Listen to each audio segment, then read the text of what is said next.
Oke, halo, assalamualaikum warahmatullahi wabarakatuh. Hai, kita balik lagi belajar geografi bersama aku. Oke, mudah-mudahan gak bosan ya. Nah, di sini kita akan melanjutkan materi yang kemarin itu tentang unsur-unsur cuaca dan iklim. Jadi masih di bab atmosfer. Kemarin kan kita udah bahas tentang unsur cuaca dan iklim sampai yang di angin kan. Nah, hari ini kita akan bahas kelembapan udara, awan, dan hujan gitu. Sebenarnya kalau kita perhatikan, nih kita bisa kelompokkan dia jadi gini. Tekanan udara dan angin dia itu saling berkaitan. Karena angin itu terbentuk dari adanya perbedaan tekanan udara. Nah, kemudian kelembapan udara, awan, dan hujan ini juga mereka merupakan hal yang berkaitan gitu. Makanya kita kelompokkan nih tiga unsur cuaca dan iklim terakhir ini menjadi satu pembahasan. Oke, siap ya? Nah, kita pertama mulai dari kelembapan udara dulu. Oke, kalau ngomongin kelembapan, kalian pasti tahu yang namanya lembab kan? Lembab itu kan misalkan ada suatu benda, dia kena air, tapi si air itu nggak netes gitu. Jadi si air itu tertampung dalam benda tersebut. Nah, kelembapan udara juga sama. Jadi udara nih dia mengandung uap air gitu. Jadi si uap airnya itu terkandung dalam udaranya.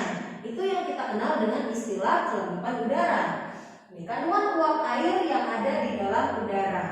Kelembapan udara ini nanti ada istilah yang namanya nilai jenuh udara.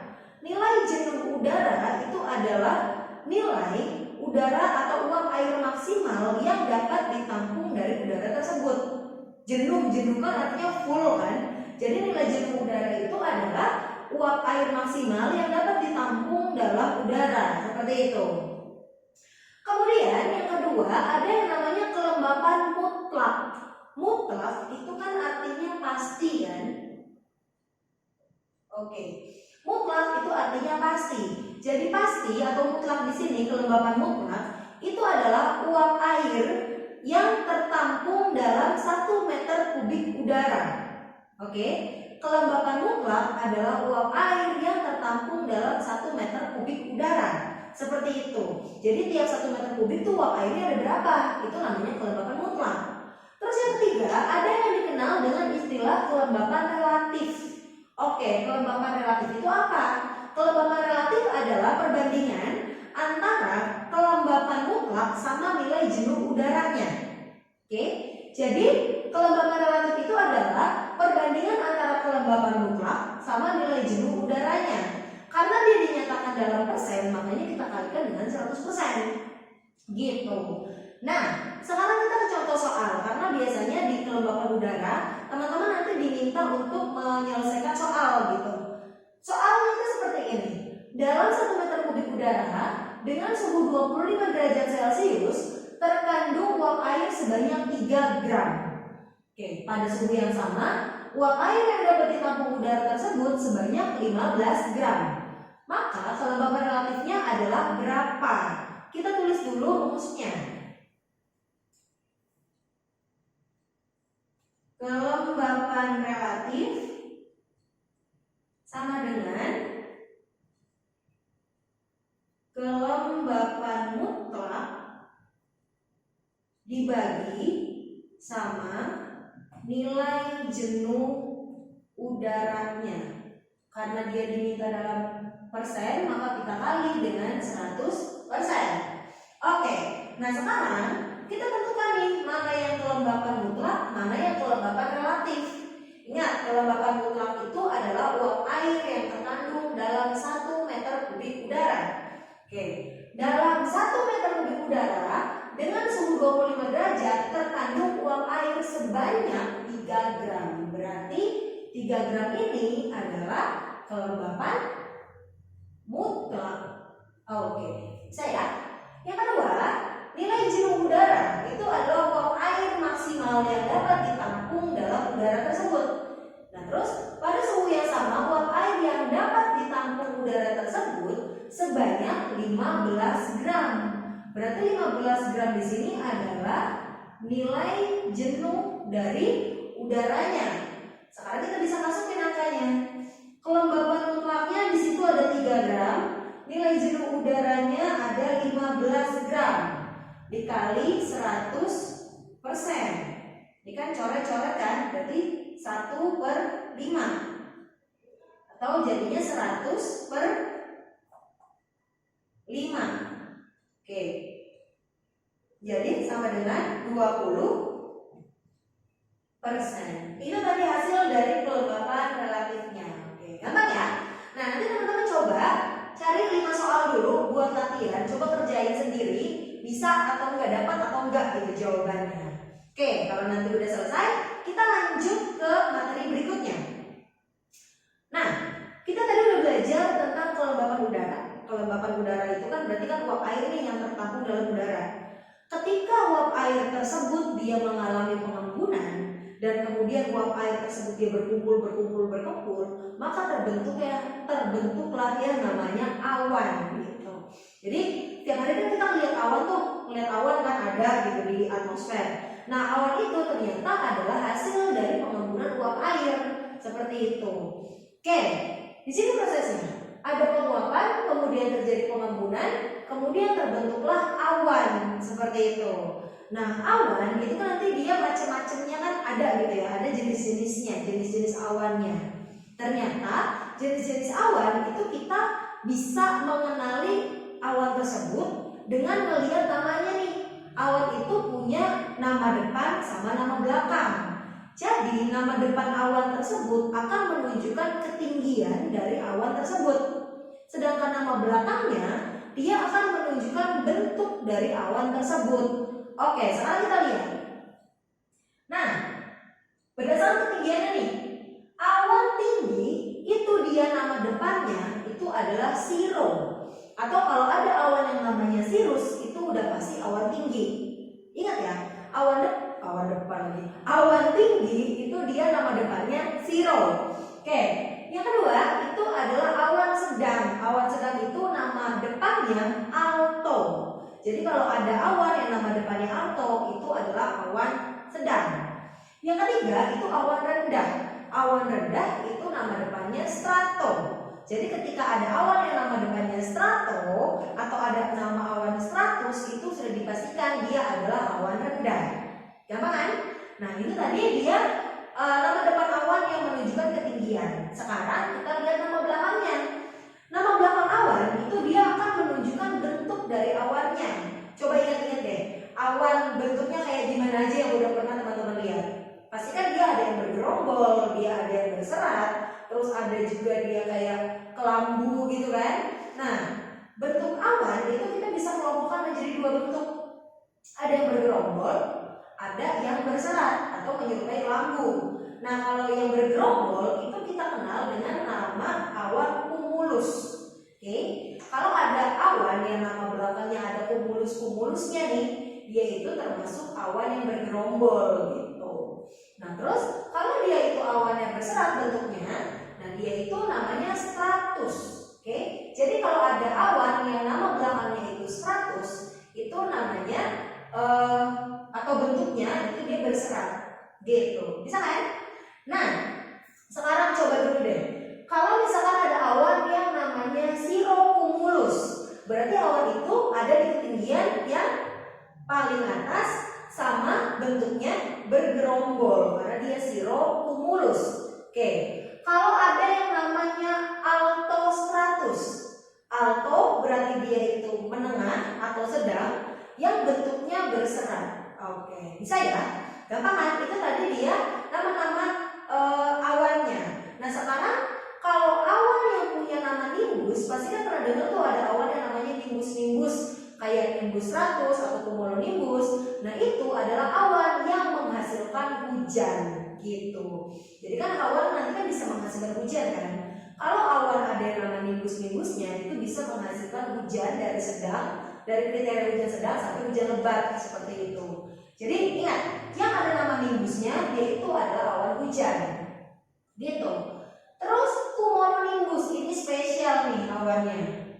Oke, cumulonimbus dia itu kenapa spesial? Karena si awan ini adalah awan yang paling dihindari sama penerbangan. Jadi penerbangan pesawat itu menghindari terbentuknya cumulonimbus karena awan ini bisa menghasilkan badai yang yang di dalamnya nanti ada petir, bisa juga ada kristal-kristal es bermuatan listrik juga gitu, sehingga sangat berbahaya bagi penerbangan. Nah, terus kalau di soal-soal cumulonimbus juga ini sering keluar. Jadi biasanya awan yang terbentuknya itu menjulang gitu, dari ketinggian yang paling rendah sampai paling atasnya menyerupai tiang seperti itu. Itu tadi disebutnya awan cumulonimbus. Oke, bisa ya?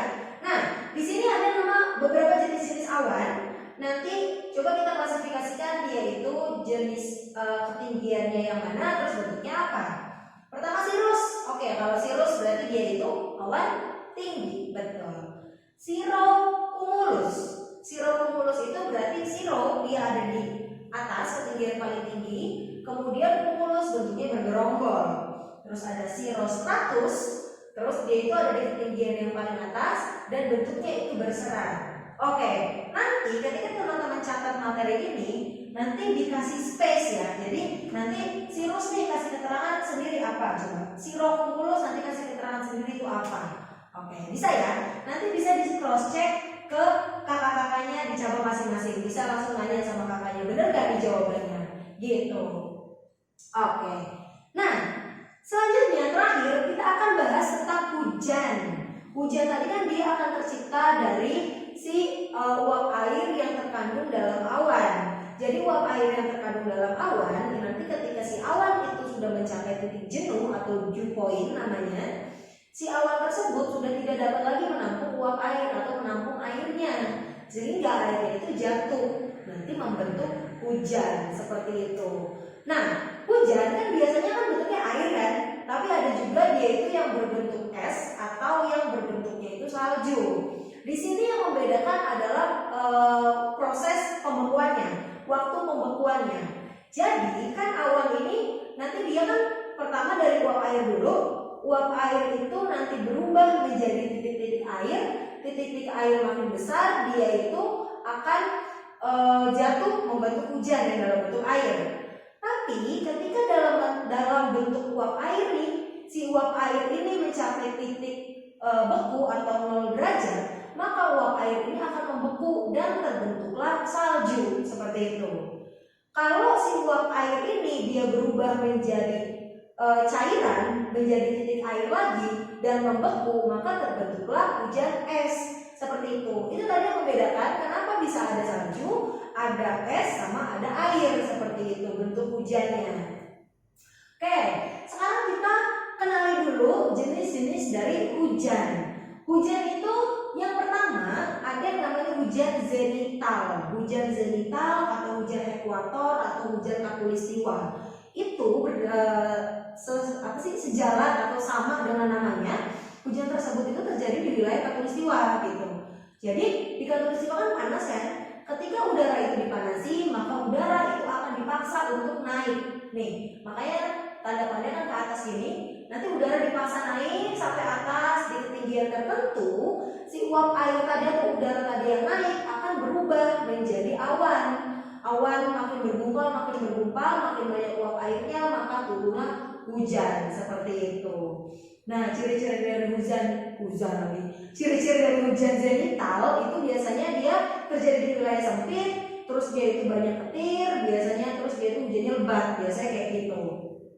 Itu tadi hujan zenital. Yang kedua itu ada hujan orografis. Nah, ini hujan yang terkenal juga. Hujan orografis itu adalah hujan yang terjadi di wilayah pegunungan. Kenapa bisa terjadi seperti itu? Jadi ada garis biru yang naik ke atas. Itu namanya kan kita ini angin nih, yang garis biru ini angin. Masih ingat materi anginnya kemarin? Angin yang berhembus dari lembah menuju puncak gunung maka disebut dengan angin lembah, gitu. Jadi angin lembah dia itu menuju ke puncak gunung.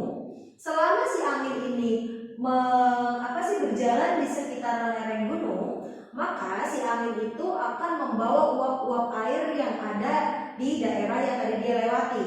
Si uap airnya dikumpulin jadi satu dan sampai puncak gunung. Ketika suhunya udah semakin rendah, maka terbentuklah hujan. Itu yang kita kenal dengan hujan orografis gitu. Gampang ya? Nah, terus yang terakhir itu ada hujan frontal. Jadi hujan frontal nih atau hujan konvergensi. Kenapa hujan konvergensi? Teman-teman ingat ada istilah yang namanya DKAP atau daerah konvergensi antara tropik. Itu adalah daerah yang memiliki suhu lebih panas dibandingkan dengan wilayah lainnya. Oke, karena suhu di situ lebih panas, maka potensi bertemu antara udara panas sama udara dingin yang bertabrakan itu potensinya besar, atau kita kenal dengan daerah front gitu. Jadi ketika ada udara panas sama udara dingin dia ketemu, kemudian udara panas nih yang akan yang sifatnya itu kan lebih ringan kalau panas kan, maka dia akan naik ke atas seperti yang digambarkan. Udara panas itu akan naik ke atas, sedangkan udara dinginnya itu akan ada di bawahnya. Udara yang naik ke atas kemudian bertemu dengan wilayah yang lebih dingin.